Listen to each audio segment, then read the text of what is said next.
जय श्री कृष्ण। श्रीमद् भगवद गीता अध्याय 6। श्री भगवान जी बोले, हे अर्जुन, जिसकी कर्म फल में आसक्ति नहीं है और कर्मों को करता है, वही सन्यासी और योगी है।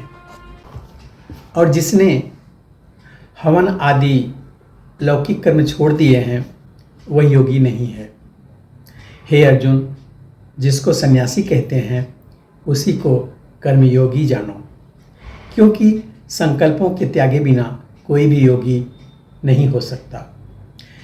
जो मुनि योग प्राप्ति की इच्छा रखते हैं, उनके लिए उसका साधन कर्म ही है, और उनके योगी होने पर उनके ज्ञान पूर्ण होने का साधन चित्त का समाधान है। जब मनुष्य विषय और कर्मों की आसक्ति से छूट गया और संपूर्ण वासनाओं को उसने त्याग दिया, उसी समय वह योगारूढ़ कहा जाता है। जिसने विवेक का त्याग किया है, वह स्वयं अपना शत्रु है। मन को जीतने वाले शांत स्वभाव मनुष्य की आत्मा शीत उष्ण सुख दुख मान और अपमान के होने पर भी स्थिर रहती है। जो निर्विकार हो गया है तथा जिसने अपनी इंद्रियों को बस में कर लिया है, जो मिट्टी पत्थर और सोने को एक सा समझता है, वही योगी कहलाता है। सुहृद मित्र उदासीन द्वेषी मध्यस्थ द्वेष करने योग्य लोग बंधु साधु और पापी, इन सब में जो समान दृष्टि रखता है, वही श्रेष्ठ है। योगी पुरुष मन और आत्मा को अपने वश में करके वासनाओं और समस्त प्रपंचों को त्याग करके किसी एकांत स्थान में पहले कुश, फिर उसके ऊपर मृग आदि का चर्म और उसके ऊपर वस्त्र बिछाए। स्थान ना तो बहुत ऊंचा हो और ना ही बहुत नीचा हो, उसी पर मन को एकाग्रचित करके और अपने इंद्रियों को रोककर बैठना चाहिए। आत्मशुद्धि के लिए योग करना चाहिए। शरीर मस्तक और गर्दन को स्थिर कर नासिका के अग्रभाग को देखता हुआ भय रहित होकर शांत चित्त से ब्रह्मचर्य व्रत का पालन मन को रोककर मुझ में लीन मन को योग में लगाए। इस प्रकार मन को वश में करने वाले योगी को निरंतर योगाभ्यास करते रहने से मुझ में रहने वाले निर्वाण पद और अंत में मेरे स्वरूप में लीन करने वाली शांति प्राप्त होती है। हे अर्जुन, जो अधिक भोजन करता है या अनेक दिन उपवास करता है, जो बहुत सोता है या जागता है, उसको योग प्राप्त नहीं होता।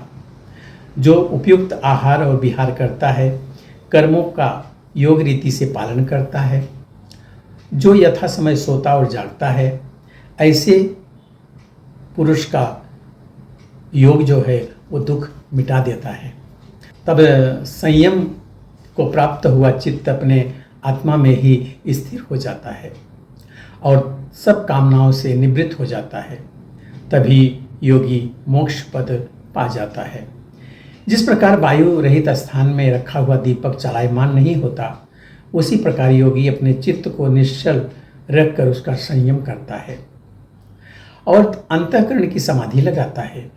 जिस अवस्था में योगाभ्यास के कारण चित्त का वेग रुककर विषयों से पृथक होने लगता है और जब शुद्ध अंतःकरण से आत्मा को ही देखकर आत्मा में ही संतुष्ट होता है, जिस अवस्था में वह अत्यंत दुख का अनुभव करता है, जो जितेंद्रिय द्वारा नहीं वरन केवल बुद्धि से ही जाना जाता है, जब वह योगी आत्मस्वरूप में स्थित हो, उससे विचलित ना हो, जिस अवस्था को पाकर फिर और कोई लाभ उसके लिए नहीं जचता और जहाँ स्थिर होने से और कोई बड़ा भारी दुख उसे वहाँ से चलायमान नहीं कर सकता, ऐसी अवस्था को दुख संयोग वियोग कारक योग नाम से जानना चाहिए।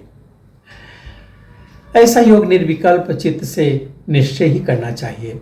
संकल्प से उत्पन्न होने वाली समस्त कामनाओं को त्याग कर और मन में केवल इंद्रियों को चारों ओर से रोककर धैर्य के साथ बुद्धि को अपने अधीन कर धीरे धीरे विषयों से दूर हटे और भली भांति मन को आत्मा में स्थिर करके किसी पदार्थ का चिंतन न करें। वह चंचल और अस्थिर मन जिधर बिधर जाए उधर उधर से उसको हटाकर आत्मा के बस में करना चाहिए। इस प्रकार शांतचित्त तथा रजोगुण से रहित निष्पाप तथा ब्रह्म स्वरूप योगी को उत्तम सुख प्राप्त होता है। इस रीति से निरंतर योगाभ्यास करने वाला योगी समस्त पापों से छूटकर सहज ही उस परम सुख को प्राप्त कर लेता है जो ब्रह्म के संयोग से मिलता है। जिसका मन योग में स्थिर हो गया उसकी दृष्टि भी सर्वत्र समान हो जाती है। वह सब प्राणियों में अपने को और अपने में मन में सब प्राणियों को देखता है और सब में मुझको तथा मुझ में सबको देखता है। उससे मैं अलग नहीं रहता और मुझसे वह भी अलग नहीं रहता। जो अभेद भाव से रहता है, सब प्राणियों में स्थिर मेरा मनन करता है, वह योगी चाहे जिस अवस्था में भी रहे मुझको मिल ही जाता है।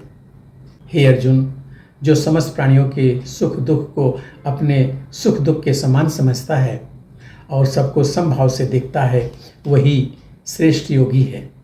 अर्जुन ने कहा, हे मधुसूदन, आपने जो योग सिखाया कि सबको अपने समान देखें, सो मन के चंचल होने के कारण उसकी दृढ़ स्थिति अपने में नहीं देखता।